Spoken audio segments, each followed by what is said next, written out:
Operation কর্তৃক এই যে আয়োজন, এই আয়োজন কিন্তু আপনাদের জন্যই করা, যাতে করে আপনাদের নামে এখন যে মশলা প্রক্রিয়াগুলো আপনাদের হাতে দেওয়া হয়েছে সেই প্রক্রিয়াগুলোর ব্যাপারে আপনাদের যা কাগজপত্র আছে তা নিয়ে যেন আপনারা এখনই সমাধান করুন।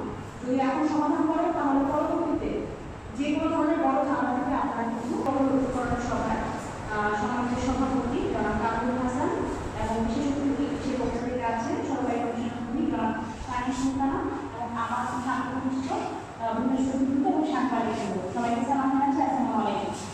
আপনারা সবাই জানেন যে ভূমি আমাদের দেশের জন্য এবং প্রতিটা মানুষের জন্য